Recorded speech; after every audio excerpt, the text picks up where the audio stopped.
জলধরের মামা পুলিশে চাকরি করেন আর তার পিসে মশাই লেখেন ডিটেকটিভ উপন্যাস। সেই জন্য জলধরের বিশ্বাস যে চোর ডাকাত জাল জুয়া চোর জব্দ করার সব রকম সংকেত সে যেমনি জানে, এমনটি তার মামা আর পিসে মশাই ছাড়া কেউ জানে না। কারো বাড়িতে চুরি টুরি হলে জলধর সকালের আগে সেখানে হাজির হয়, আর কে চুরি করলো, কি করে চুরি হলো, সে থাকলে এমন অবস্থায় কি করতো এ বিষয়ে খুব বিজ্ঞের মতো কথা বলতে থাকে। যোগেশবাবুর বাড়িতে যখন বাসন চুরি হলো তখন জলধর তাদের বলল, আপনারা এতটুকু সাবধান হতে জানেন না, চুরি তো হবেই। দেখুন তো, ভাড়ার ঘরের পাশেই অন্ধকার গলি, তার উপর জানলার গরাদ নেই। একটু সিয়ানা লোক হলে এখান দিয়ে বাসন নিয়ে পালাতে কতক্ষণ। আমাদের বাড়িতে ওসব হবার জো নেই। আমি রামদিনকে বলে রেখেছি আজ রাত্রে জানালার কাছে চাতালের উপর বাসনগুলো রেখে দিতে। চোরের বাছা যদি আসতে চান, জানলা খুলতে গেলেই বাসনপত্র সব ঝনঝন করে মাটিতে পড়বে। চোর জব্দ করতে হলে এসব কায়দা জানতে হয়। সে সময় আমরা সকলেই জলধরের বুদ্ধির খুব প্রশংসা করছিলাম, কিন্তু পরের দিন যখন শুনলাম সেই রাতেই জলধরের বাড়িতে মস্ত চুরি হয়ে গেছে, তখন মনে হলো আগের দিন অতটা প্রশংসা করা উচিত হয়নি। জলধর কিন্তু বিন্দুমাত্র দমেনি। সে বলল, আমি যেরকম প্ল্যান করেছিলাম তাতে চোর একবার বাড়িতে ঢুকলে তাকে আর পালাতে হতো না, কিন্তু ওই আহাম্মক রামদিনটার বোকামিতে সব মাটি হয়ে গেল। যাক, আমার জিনিস চুরি করে তাকে আর হজম করতে হবে না। বাজাধন যেদিন আমার হাতে ধরা পড়বেন সেদিন বুঝবেন ডিটেকটিভ কাকে বলে। কিন্তু যা হোক, চোরটা খুব সেহানা বলতে হবে। যোগেশবাবুদের বাড়িতে যেটা গেছিল সেটা আনাড়ির অ্যাক্সেস। আমাদের বাড়িতে এলে সে ব্যাটা টের পেত, কিন্তু 2 মাস গেল, 4 মাস গেল, ক্রমে ব্যয় বছরও কেটে গেল, কিন্তু সে চোর আর ধরা পড়ল না। চোরের উপদ্রবের কথা আমরা সবাই ভুলে গেছি।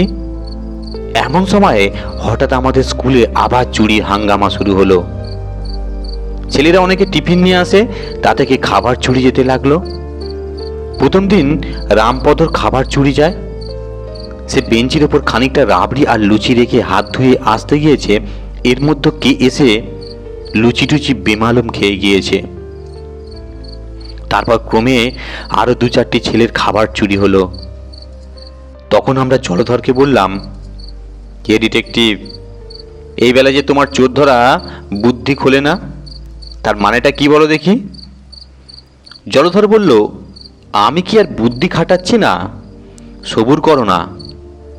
তখন সে খুব সাবধানে আমাদের কানে কানে একথা জানিয়ে দিল যে স্কুলের যে নতুন ছোকরা বেয়ারা এসেছে তাকেই সে চোর বলে সন্দেহ করে, কারণ সে আসবার পর থেকেই চুরি আরম্ভ হয়েছে।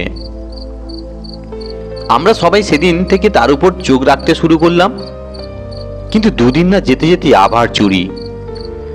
পাগলা দাশু বেচারা বাড়ি থেকে মাংসের চপ এনে টিফিন ঘরের বেঞ্চের তলায় লুকিয়ে রেখেছিল। কে এসে তার আধখানা খেয়ে বাকিটুকু ধুলোয় ফেলে নষ্ট করে দিয়েছে। পাগলা তখন রাগের চোটে চিৎকার করে গাল দিয়ে স্কুল বাড়ি মাথায় করে তুলল। আমরা সবাই বললাম, আরে চুপ চুপ, অত চেঁচাস কেন, তাহলে চোর ধরা পড়বে কি করে। কিন্তু পাগলা সে কি কথা শোনে। তখন জলধর তাকে বুঝিয়ে বলল, আর 2 দিন সবুর কর, ওই নতুন ছোড়াটাকে আমি হাতে হাতে ধরিয়ে দিচ্ছি, এ সমস্ত ওরই কারসাজি। শুনে দাশু বলল, তোমার যেমন বুদ্ধি, ওরা হলো পশ্চিমা ব্রাহ্মণ, ওরা আবার মাংস খায় নাকি। দারোয়ানজিকে জিজ্ঞাসা করো তো, সত্যিই তো, আমাদের তো সে খেয়াল হয়নি। ও ছোড়া তো কতদিন রুটি পাকিয়ে খায়, কই একদিনও তো ওকে মাছ মাংস খেতে দেখি না। দাশু পাগলা হোক আর যাই হোক, তার কথা সবাইকে মানতে হলো। জলধর কিন্তু অপ্রস্তুত হবার ছেলেই নয়। সে একগাল হেসে বলল, আমি ইচ্ছে করে তোদের ভুল বুঝিয়েছিলাম। আরে চোরকে না ধরা পর্যন্ত কি কিছু বলতে আছে? কোনো পাকা ডিটেকটিভ ওরকম করে না। আমি মনে মনে যাকে চোর বলে ধরেছি সে আমিই জানি। তারপর কদিন আমরা হুঁশিয়ার ছিলাম, 8-10 দিন আর চুরি হয়নি। তখন জলধর বললে, তোমরা গোলমাল করেই তো সব মাটি করলে। চোরটা টের পেয়ে গেল যে আমি তার পেছনে লেগেছি, আর কি সে চুরি করতে সাহস পায়? তবু ভাগ্যিস তোমাদের আসল নামটা ফাঁস করিনি।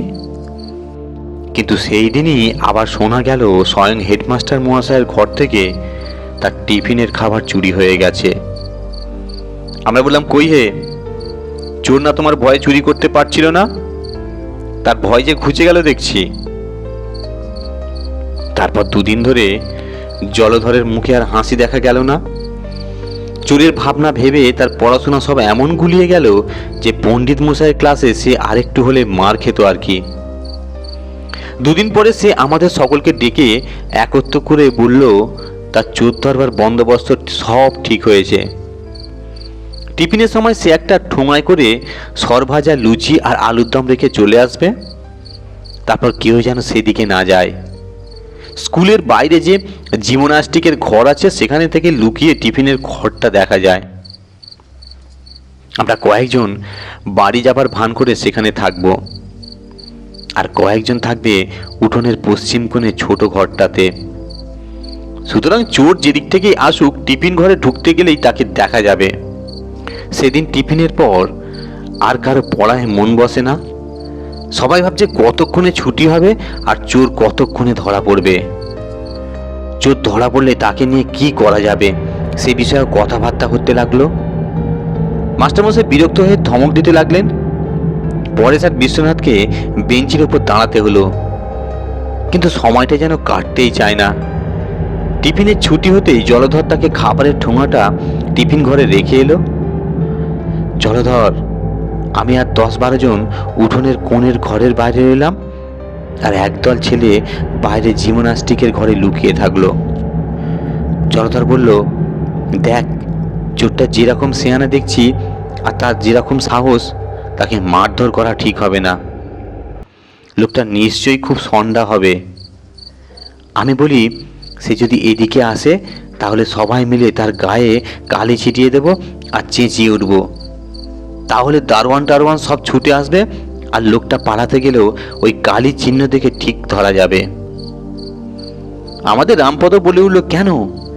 সে যে খুব সন্ডা হবে তার মানে কি? সে তো কিছু রাক্ষসের মতো খায় বলে মনে হয় না। যা চুরি করে নিচ্ছে সে তো কোনোদিনই খুব বেশি নয়। জলধর বলল, তুমিও যেমন পণ্ডিত, রাক্ষসের মতো খুব খানিকটা খেলেই বুঝি খুব সন্ডা হয়? তাহলে তো আমাদের শ্যামদাসকেই সকলের চেয়ে সন্ডা বলতে হয়। সেদিন ঘোষেদের নেমন্তন্নয় ওর খাওয়া দেখেছিলে তো?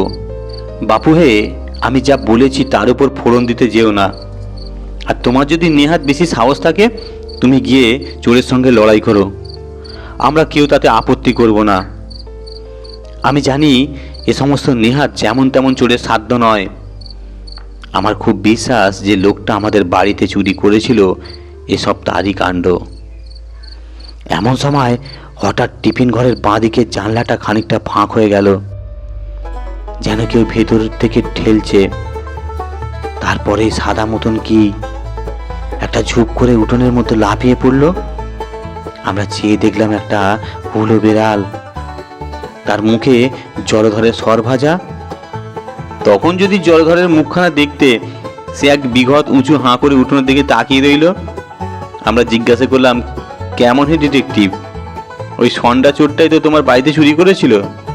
তাহলে এখন ওকে পুলিশেই দিই।